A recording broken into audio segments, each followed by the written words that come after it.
कहानी की शुरुआत में जोनास टेलर और उसकी टीम को दिखाया जाता है जो समुद्र में हजारों फीट नीचे फंसी एक सबमरीन पर लोगों को रेस्क्यू कर रहे हैं। वहां के हालात देखकर लग रहा है जैसे उनके साथ बहुत बुरा हुआ है। जोनास को ध्यान से देखने पर एक और आदमी मिलता है जो बहुत ही बुरी तरह घायल है। वह किसी तरह उसे अपने कंधे पर उठाकर ले जा रहा था, तभी बाहर से कोई चीज सबमरीन पर अचानक हमला कर देती है।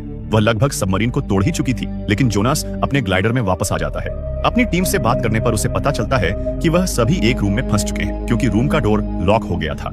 जोनास थोड़ी देर सोचता है और बाहर की स्थिति को देखते हुए साथ ही ग्लाइडर पर घायलों का ध्यान रखते हुए वह शिप का डोर बंद कर देता है और अपने ग्लाइडर को सबमरीन से अलग कर लेता है। सभी लोग उसे रोकने की कोशिश करते हैं, लेकिन वह नहीं रुकता। थोड़ी ही देर में पूरी सबमरीन पिचक्कर ब्लास्ट हो जाती है और अंदर फंसे सभी लोग मौके पर ही मारे जाते हैं। इसके बाद 5 साल आगे शंघाई चाइना से 200 किलोमीटर दूर एक समुद्र में बने रिसर्च स्टेशन को दिखाया जाता है। वहां पर रिसर्च स्टेशन को फंडिंग देने वाले आदमी को देखते हैं जिसका नाम मॉरिस है।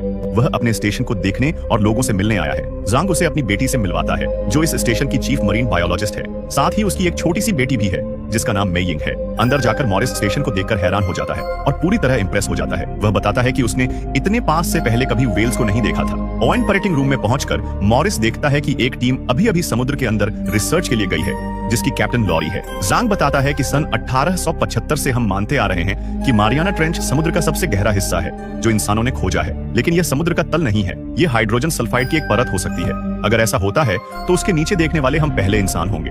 दूसरी तरफ लारी की टीम तल तक पहुंच चुकी थी। वह धीरे धीरे परत के अंदर जाती है और आखिरकार वह अपने मिशन में सफल हो जाते हैं क्योंकि सच में यह समुद्र का तल नहीं था, इसके अंदर भी पानी है और जीवन है। लॉरी अपने आसपास सभी जगह लाइट लगा देती है जिससे सब कुछ साफ साफ दिख सके। सभी लोग बहुत खुश थे। डीजे जो एक कंप्यूटर एक्सपर्ट है वह एक रोबोट को ग्लाइडर से अलग करता है वहां की अच्छे से जांच करने के लिए, लेकिन तभी कोई बड़ी सी चीज उनकी ओर बढ़ने लगती है जो साइज में बहुत ही बड़ी और डरावनी है। वह इन पर सीधे हमला कर देती है और उस रोबोट को भी बुरी तरह नष्ट कर देती है। इससे लॉरी का संपर्क ऑपरेटिंग रूम से टूट जाता है। अब समुद्र के अंदर हजारों फीट नीचे सभी फंस जाते हैं। डॉक्टर बताता है कि लॉरी और उसकी टीम अभी भी जिंदा है क्योंकि उनके शरीर से अभी भी सिग्नल मिल रहे हैं, लेकिन उनके पास सिर्फ 18 घंटे हैं। उन्हें सीधे जाकर नहीं बचाया जा सकता क्योंकि आज तक इतनी गहराई में कोई किसी को बचाने नहीं गया है। मैक बताता है कि एक बंदा है जो एक बार जा चुका है इतने नीचे, लेकिन उसके लिए डॉक्टर और सुइन मना करते हैं क्योंकि उसने पिछली बार अपने ही साथियों को मरने के लिए छोड़ दिया था। वहीं जोनास को दिखाया जाता है जो थाईलैंड में मस्त शराब पीकर अपनी जिंदगी बिता रहा होता है क्योंकि उस घटना के बाद उसे टीम से निकाल दिया था। मैक जोनास से मिलता है और पूरी बात बताता है,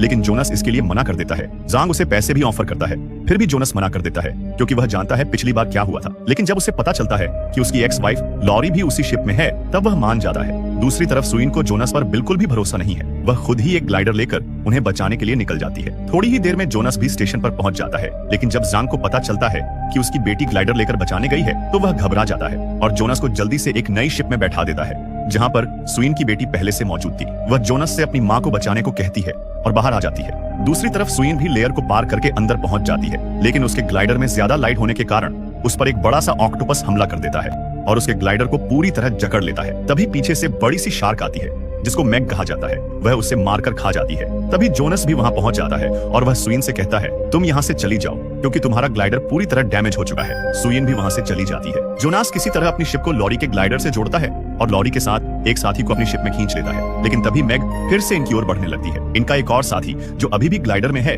वह अपना डोर बंद कर लेता है और अपने ग्लाइडर की सभी लाइट ऑन कर देता है जिससे मैग उसकी ओर चली जाती है। इसकी वजह से उसकी वहीं पर मौत हो जाती है, लेकिन उसने जोनास और अपने साथियों को बचा लिया था। इसके बाद सभी ऊपर आ जाते हैं। सभी लोग मैग के बारे में इंटरनेट पर रिसर्च करते हैं तो उन्हें पता चलता है कि यह लाखों साल पहले खत्म हो चुकी थी, लेकिन जो बच गई थी वह मरियाना ट्रेंच के नीचे रह रही थी। वह इतनी बड़ी है कि एक बार में ही बड़ी से बड़ी चीज को भी निगल जाए।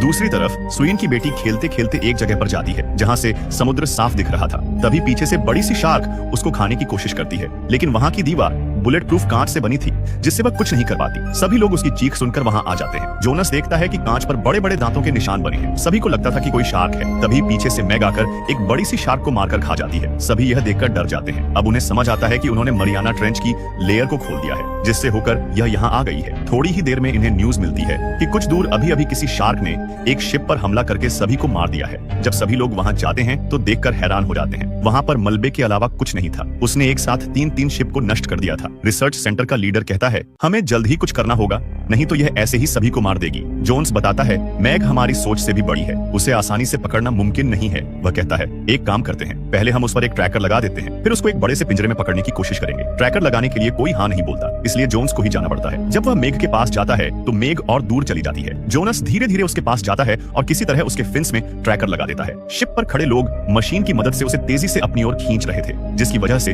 हलचल बढ़ जाती है और मैग उस पर हमला शुरू कर देती है। लेकिन किसी तरह समय रहते उसे शिप पर वापस खींच लिया जाता है। लेकिन खतरा अभी टला नहीं था। सबसे बड़ी प्रॉब्लम अभी भी सामने थी, मेग को कैसे पकड़े। डॉक्टर एक दवाई निकालता है जो समुद्री शार्क को मारने के काम आती है। वह पूछता है, कितनी दवा ठीक रहेगी जिससे मेग सिर्फ बेहोश हो। जोनस कहता है, एक काम करो, पूरी की पूरी बोतल ही लगा देते हैं, जो होगा देखा जाएगा। इसके बाद एक बहुत ही मजबूत कांच का बना हुआ पिंजरा लाया जाता है, जो बड़े से बड़े हमले में भी नहीं टूटता। इस बार मेग का शिकार करने के लिए स्वीन जाती है, जो पहले भी किलर व्हेल्स को ऐसे ही मार चुकी है, तो उसे एक्सपीरियंस है। स्वीन को पिंजरे में लॉक करके पानी के अंदर भेज दिया जाता है। साथ ही कुछ टुकड़े मांस के डाले जाते हैं, जिससे मेग को बुलाया जा सके। थोड़ी ही देर में मांस की खुशबू से मेग पिंजरे के पास आने लगती है। पास आने पर स्वीन उस पर निशाना लगाती है, लेकिन लेजर की वजह से वह डरकर भाग जाती है और अचानक आकर पिंजरे पर हमला कर देती है और शिप को भी अपने साथ खींचने लगती है। स्वीन को इसी बीच मौका मिल जाता है और वह मेग के मुंह में जहर इंजेक्ट कर देती है, लेकिन असर होने में समय लगता है, जिससे वह और ज्यादा गुस्से में आ जाती है। जोनस समझ जाता है कि स्वीन की जान खतरे में है।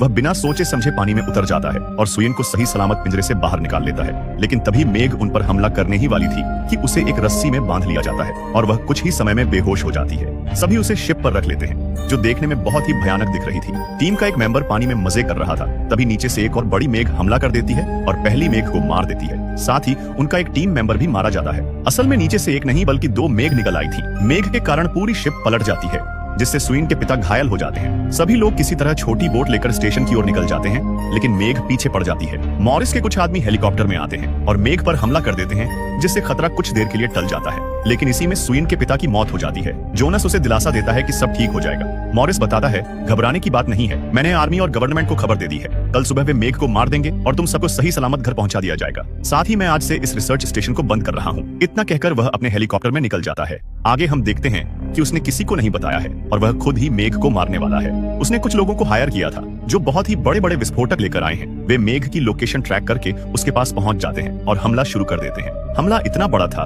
कि मेग के टुकड़े चारों तरफ फैल जाते हैं। सभी को लग रहा था कि उन्होंने मेग को खत्म कर दिया है, लेकिन ध्यान से देखने पर पता चलता है कि यह तो एक बड़ी व्हेल है जिसे इन्होंने मार दिया है। सभी लोग बहुत घबरा जाते हैं और तेजी से शिप को चलाते हैं, जिसकी वजह से मॉरिस वहीं पर गिर जाता है और सभी लोग उसे छोड़कर दूर निकल जाते हैं। मॉरिस किसी तरह व्हेल पर चढ़ जाता है, तभी मेग पीछे से मॉरिस के साथ व्हेल को भी खा लेती है, जिससे मॉरिस की वहीं पर मौत हो जाती है। सुबह सभी को पता चलता है कि मॉरिस ने किसी को भी नहीं बताया था और वह अकेले ही मेग को मारने वाला था। सभी बहुत डर जाते हैं। जोन्स कहता है, अब हमें ही उसे मारना होगा, वरना वह हजारों लोगों की जान ले लेगी। सभी लोग एक बड़ी सी शिप पर हथियार लेकर मेग को मारने निकल जाते हैं। लोकेशन ट्रैक करने पर पता चलता है कि वह एक बीच की ओर बढ़ रही है, जहां हजारों लोग एंजॉय करने आते हैं। मेग के लिए इससे अच्छी जगह और कोई नहीं हो सकती। दूसरी तरफ बीच को दिखाया जाता है, जहां पर लोग बिना किसी डर के एंजॉय कर रहे थे। तभी मेग आकर हमला कर देती है, जिससे पूरे बीच पर अफरा तफरी मच जाती है। वहीं जोन्स और स्वेन ग्लाइडर लेकर मेग का शिकार करने निकल जाते हैं। उनके ग्लाइडर में रॉकेट भी लगे हैं हमला करने के लिए। जोनस आगे जाता है और मेग को अपने पीछे दौड़ाता है, जिससे लोगों को भागने का समय मिल जाता है। मेग अचानक आकर जोन्स के ग्लाइडर पर हमला कर देती है, जिससे उसका रॉकेट लॉन्चर खराब हो जाता है। उसके पास अब कोई और चारा नहीं था। वह अपने ग्लाइडर को मेग के बहुत पास लेकर जाता है और अचानक से डायरेक्शन चेंज करता है, जिससे मेग का पेट पूरी तरह जख्मी हो जाता है। मेग भी ग्लाइडर पर हमला करके उसे तोड़ देती है, लेकिन जोन्स बाहर निकलकर एक रोड निकालता है और मेग की आंख में घुसा देता है, जिससे उसकी आंख खराब हो जाती है। मेग का खून पूरे पानी में फैल जाता है, जिससे छोटी शार्क भी आ जाती है। वे मेग पर हमला कर देती है और उसे मार देती है। तब तक स्वेन भी अपना ग्लाइडर लेकर जोन्स को बचा लेती है, जिसमें उसकी बेटी भी है। सभी लोग शिप पर आ जाते हैं और पार्टी कर रहे होते हैं। इसी के साथ ही मूवी खत्म हो जाती है। आपको मूवी कैसी लगी कमेंट में जरूर बताएं और हमारे चैनल को सब्सक्राइब जरूर करें। मिलते हैं अगली मूवी के साथ। धन्यवाद।